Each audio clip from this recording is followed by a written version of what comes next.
Para quem gosta daquelas plantas imponentes que crescem bastante e ficam em formato de árvore, as duas que eu vou mostrar nesse vídeo de hoje são ideais. Eu estou falando da Aleia verde e também da Aleia rubra. Elas são arbustos que podem chegar até 3 metros de altura. E no vídeo de hoje eu quero te contar tudo sobre o cultivo dessas plantas lindas. Então, se você já gostou do tema, me acompanhe até o final e aprenda como cuidar da planta Aleia. Eu sou a Mariana, seja bem-vindo a mais um vídeo. E eu quero começar mostrando esse vaso com a Aleia verde. Já faz um bom tempo que eu tenho essa planta, então ela já está com mais de 1 metro de altura. É uma planta que eu considero de fácil cultivo, ela é bem resistente e se adapta bem em diferentes ambientes. É um pouco difícil de filmar ela porque ela está muito grande, então eu não consigo mostrar ela por completo no vídeo. Vou deixar um videozinho filmado na vertical para você ter a noção do tamanho que tá essa planta. Ela tem essa folhagem bem bonita, as folhas dela são bem compridas e ramificadas, então muitas pessoas acabam confundindo uma folha com um galho. Eu já vi vídeo aqui na internet do pessoal plantando a folha ao invés do galho. Eu não sei se chega a enraizar porque eu sempre fiz muda do galho mesmo, do caule. E o caule enraiza com bastante facilidade. Eu quero mostrar também esse outro vaso que é o da Aleia rubra ou Aleia vermelha. Essa é uma planta mais recente aqui no meu cultivo. Eu fiz muda dela também a partir da estaquia, então eu estou cuidando dela desde quando ela era pequenininha. Mas ela ainda não está com aquela forma de árvore bem bonita. Essa planta tem essa folhagem bem diferente, essa tonalidade mais escura. Olha a cor que é a folha mais nova dela. Depois, com o passar dos dias, essa folha vai clareando, vai ficando nessa tonalidade aqui, que eu não sei bem que cor é essa, é um tom verde, meio marrom. E depois que a folha dela amadurece, ela fica nesse tom de verde mais escuro. Deve ser daí, dessa coloração da folha mais nova e também do caule, que vem aí esse nome popular de Aleia rubra ou Aleia vermelha. Também é uma planta bem bonita. Quando ela cresce e fica com aquele porte de árvore, ela fica lindíssima e eu acho ela um pouquinho mais delicada para cultivar do que a Aleia verde, mas nada assim muito impossível, ela só precisa de um cuidado a mais. Falando um pouquinho sobre o cultivo delas, elas são plantas bem versáteis.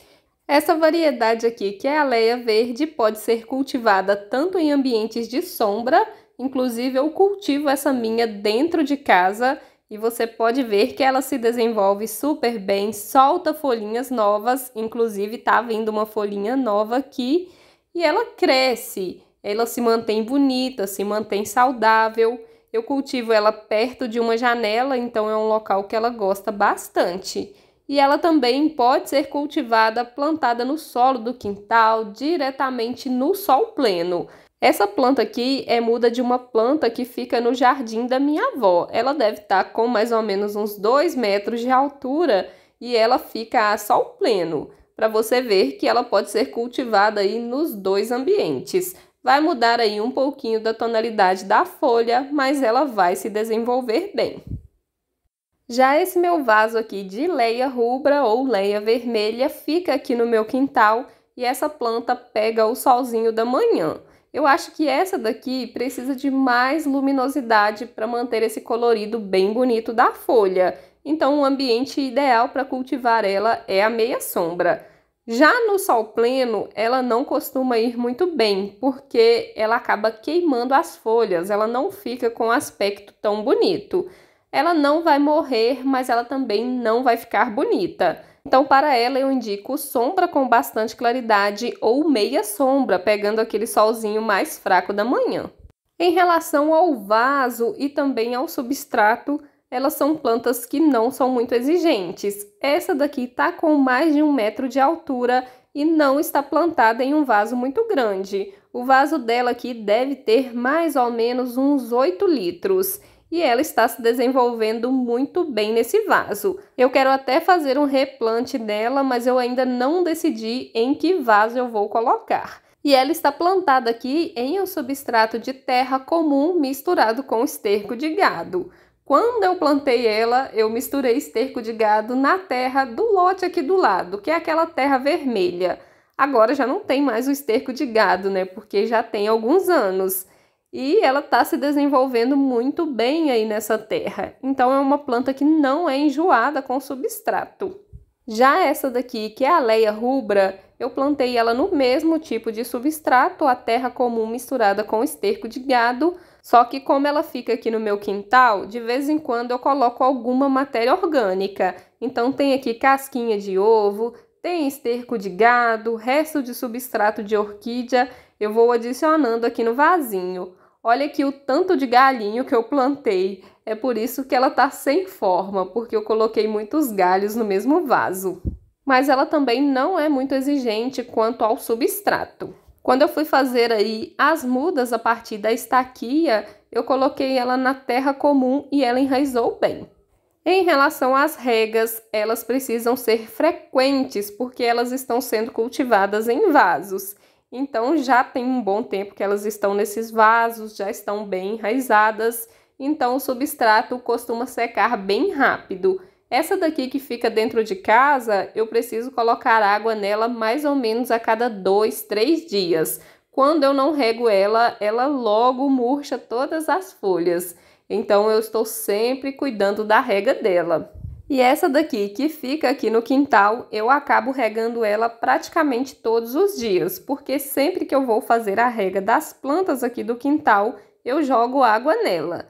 Uma diquinha aí sobre a rega dessas plantas. Coloque o dedo no substrato e sinta como esse substrato está. Se o seu dedo sair com resquício de umidade, significa que esse substrato ainda está molhado, então você não precisa fazer a rega. Agora, se o seu dedo sair totalmente limpo e você sentir que esse substrato está seco, você já pode fazer a rega. Com o tempo, você vai aprendendo qual é o momento certo de regar a sua planta. Tá gostando de aprender um pouco mais sobre essas duas variedades de Leia? Já deixa o seu like aqui nesse vídeo, porque ele é muito importante para mim. E aproveita para se inscrever aqui no canal e ativar o sininho das notificações, que toda semana tem um vídeo novo por aqui falando sobre o cultivo de diferentes plantas ornamentais. Em relação à adubação, a Leia é uma planta que não é muito exigente, ela se desenvolve bem mesmo não recebendo adubações, mas é sempre bom a gente oferecer nutrientes para as plantas da gente. Então, nessa Leia aqui que fica dentro de casa, eu gosto de usar o adubo Osmocote, que é aquele adubo da Forte, o Forticote 15912. É uma adubação bem completa e tem todos os nutrientes que a planta precisa, e essa adubação dura aí 5 meses no vasinho. Então, eu adubo essa Leia aqui a cada 5 meses. Eu sempre recomendo esse adubo para as plantas que ficam dentro de casa, porque ele é prático, fácil de usar e dura bastante tempo aí no vasinho. Se você não sabe qual adubo é esse, eu vou deixar aqui embaixo na descrição o link da Shopee de onde eu compro esse adubo. É só você clicar que você já vai direto para o produto. Já essa Leia rubra, além de usar o Forticote 15912, eu uso também aí outras adubações, uso esterco de gado, uso casca de ovo. Então, essa daqui geralmente fica mais nutrida do que a outra. E em relação às pragas e doenças, as pragas mais comuns que atacam essas plantas são os pulgões e as cochonilhas. Geralmente, os pulgões escondem debaixo das folhas, as cochonilhas também, e elas são muito suscetíveis a esse tipo de praga. Então, a gente tem que sempre ficar de olho, e se você perceber aí pulgões e cochonilhas na sua Leia, já tenta tratar essa praga logo, porque ela espalha com bastante rapidez. Na Leia rubra é mais difícil ver o ataque dos pulgões, as cochonilhas são mais fáceis. Agora que na Leia verde a gente costuma enxergar os pulgões com bastante facilidade. Eu sempre olho aqui debaixo das folhas para ver se não tem nenhum ataque de pulgão.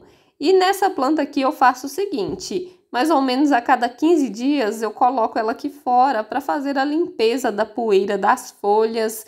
Então eu já uso aí para fazer essa limpeza uma receitinha de 1 colher de detergente neutro para 1 litro d'água. Aí eu borrifo nela toda. Depois eu lavo essas folhas, retiro todo esse detergente que eu apliquei na planta e aplico a receitinha do óleo de nim, que é 1 ml de óleo de nim para 1 litro d'água. Eu gosto de usar para deixar ela com as folhas bem brilhantes e o óleo de nim também é um repelente, um inseticida natural. Então ele ajuda aí a prevenir o aparecimento dos pulgões e das cochonilhas na leia. Na leia rubra eu não faço essa aplicação de óleo de nim porque ela costuma pegar sol. E quando a gente aplica óleo de nim e a planta pega sol, ela pode queimar as folhas. E quando tem um ataque muito grande de pulgão ou cochonilha, eu gosto de usar um inseticida químico. Aí eu uso ou o Butox, ou o Diazitop, ou o Colosso. São produtos químicos, venenos, então você tem que tomar bastante cuidado na hora de usar esse tipo de produto nas suas plantas. E como fazer mudas da leia? Como eu disse, eu fiz mudas das 2 leias que eu tenho aqui a partir da estaquia. E é muito simples. Você vai pegar, vai vir aqui na planta, num galho como esse daqui. É lógico que eu não vou cortar aqui a minha planta, né? Mas você pode retirar um galho desse. Aí você vai retirar todas as folhas. Deixa eu mostrar aqui esses galhinhos que eu retirei da leia rubra. Esses galhos aqui são mudas, é só você retirar as folhas e plantar esses galhos em um vasinho com substrato. Você vai deixar em um local sombreado, com bastante claridade e vai manter esse substrato levemente úmido. Em mais ou menos 1 mês, esses galhos já começam a enraizar e rapidamente você tem aí uma muda de leia. Aí depois que você já perceber um desenvolvimento dessa muda, você pode plantar ela no vaso definitivo. Demora um pouquinho, mas com o tempo a sua leia vai virando uma arvorezinha. Então essa é a leia rubra ou leia vermelha e essa é a leia verde. Me conta aí nos comentários qual dessas 2 plantas que você gostou mais, que você achou mais bonita.